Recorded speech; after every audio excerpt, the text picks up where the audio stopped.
Hello दोस्तों, नमस्कार। आज हम बात करेंगे संत तुकाराम के बारे में, जिन्होंने महाराष्ट्र की धरती पर जन्म लिया और महाराष्ट्र में काफ़ी समाज सुधार में उन्होंने योगदान दिया। दोस्तों, महाराष्ट्र के सेवाकालीन संतों में तुकाराम बहुत ही सर्वश्रेष्ठ माने जाते हैं।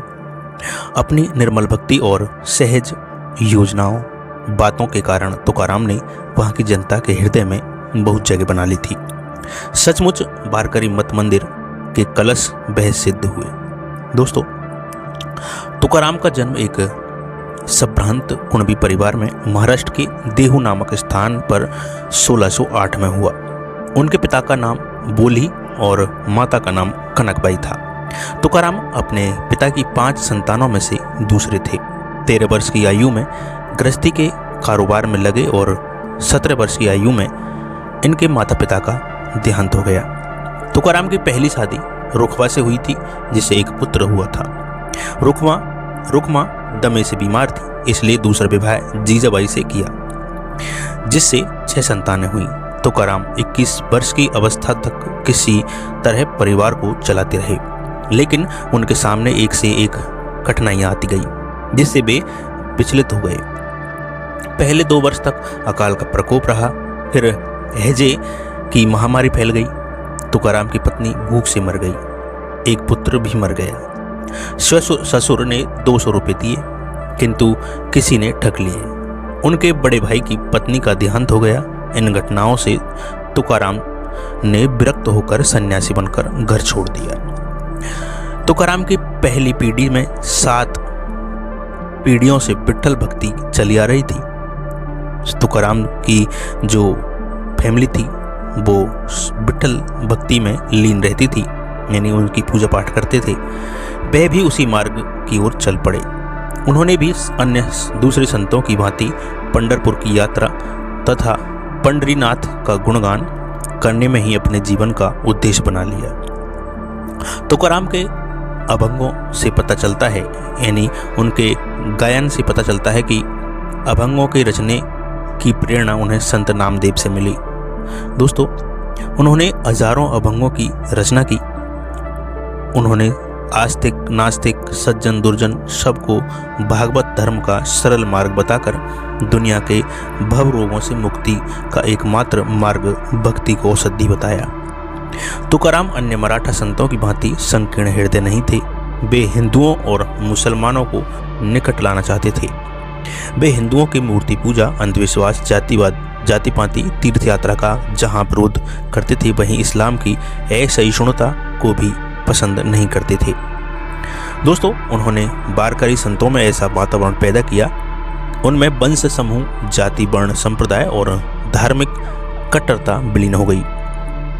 उन्होंने विषमता, विभेद, पाखंड, आलस्य और ब्राह्मणों के अर्धशून्य कर्मकांड को नष्ट करने का पूरा प्रयास किया। उनका कहना है कि ब्राह्मणत्व यानी हिंदुत्व, हिंदुत्व यानी ब्राह्मणत्व। जीव में, देह में, अवस्था में, वर्ण में, जाति में, पंडिताई में, कर्म या जीवन जन्म में नहीं है। जो ब्रह्म को जानता है वही ब्राह्मण है। ब्रह्म और ब्राह्मण में कोई भेद नहीं है। जो गुणों में रहकर भी गुणों से परे रहता है, जो काम क्रोध आदि सट विकार रहित है और जो संपूर्ण दोषों रहित है, वही ब्राह्मण है।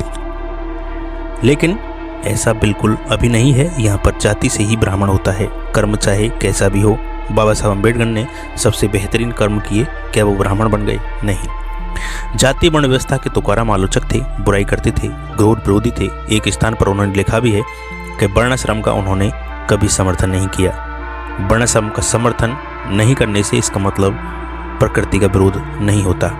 तुकाराम ने जाति व्यवस्था और उसकी सभी बुराइयों पर जबरदस्त आक्रमण किया। उन्होंने ब्राह्मणों की पवित्रता का झूठा खेल है उसको तोड़ दिया। उन्होंने घोषणा की कि पोथियां पढ़ना, जाति बंधनों का पालन करना, धार्मिक शरीर को कठोर और अर्धशून्य यातनाएं देना, यह सब मुक्ति के लिए अनावश्यक है। छुआछूत की भावना पर कटाक्ष करते हुए कहते हैं कि महार का स्पर्श किया वह ब्राह्मण नहीं रहा, उसे प्रायश्चित कोई बिना दिए त्यागे नहीं। अर्थात महार से छू जाने पर ब्राह्मण को जो छूत लग जाती है उससे छुटकारा पाने का एकमात्र रास्ता उसका देह त्याग कर देना है, यानी उसे मर जाना चाहिए। उन्होंने ब्राह्मण कुल में उत्पन्न परंतु ईश्वर आराधना से विमुख व्यक्ति को अंत्यज घोषित किया। तुकाराम ने भक्ति के आधार पर चांडाल को ब्राह्मण घोषित किया है। दोस्तों, तुकाराम कहते हैं कि वैष्णव चांडाल माता उसकी धन्य, कुल पाती धन शुद्ध दोनों, अंत्यज या नीचा है तो भी ब्राह्मण है। एक दूसरे अभंग में उन्होंने कहा कि अंत्यज या नीचा, अंत्यज करे जो हरि का भजन, पुराण चारण बन जाए। वैश्य तुलाधार गोरा जो कुम्हार धागा है, चम्हारा रोहिदास कबीर मोमिन लतीफ मुसलमान, सेनानाई कौन विष्णुदास, कानो पात्रा मूर्तिकार, दादू पिंजियारा, भेद भक्ति धारा हरिचारण। दोस्तों, चोखा मेला बंका जाति के महार, उनका सर्वेश्वर एक रूप, नामया की जनी कैसा उसका भाव। जी में पंडरी राव साथ साथ विभिन्न वेशभूषा करने वाले कर्मकांडियों के संबंध में उनके विचार ये क्या थे? तो दोस्तों, जटा बढ़ाकर अपने देह में भूत पिशाचों का संचार कर भविष्य कथन कहने वाले साधु, बड़ी बड़ी और ढेरों माला गले में पहनकर भजन करने वाले बैरागी, गेरुआ कपड़ा पहने हुए सन्यासी, कान फाड़कर भीख मांगने वाले नाथ पंथी, कोड़ी कोड़ी के लिए सिर फोड़ने वाले और लोहे की जंजीर और चकाड़ा पहनने वाले, लगे तिलक टोपी और सफ़ेद धोती पहने तीर्थवासी पंडे भस्म लगाकर और गले में लिंग बांधकर कंठा और शंख बजाने वाले जंगम, इन सभी की पोल तुकाराम ने अपने अभंगों में खूब खोली है। तुकाराम ने इस देश में अनगिनत देवी देवताओं, यहाँ तक कि 33 कोटि देवी देवता मानने वाले लोगों को मूर्ख बताया है। वह कहते हैं उन्हें देवता जो कहे वह निरे मूर्ख है। तुकाराम की अभंग गाथा नाम से प्रसिद्ध रचना मराठी भाषा में जनता तक खूब पहुंची। तुकाराम ने अपनी अमृतवाणी से स्वराज संस्थापक शिवाजी से लेकर वैदिक ब्राह्मणों तक सिद्ध भक्त दाभिंगों, ग्रस्तों, वीरों का और कायरों को भी उपदेश दिया है।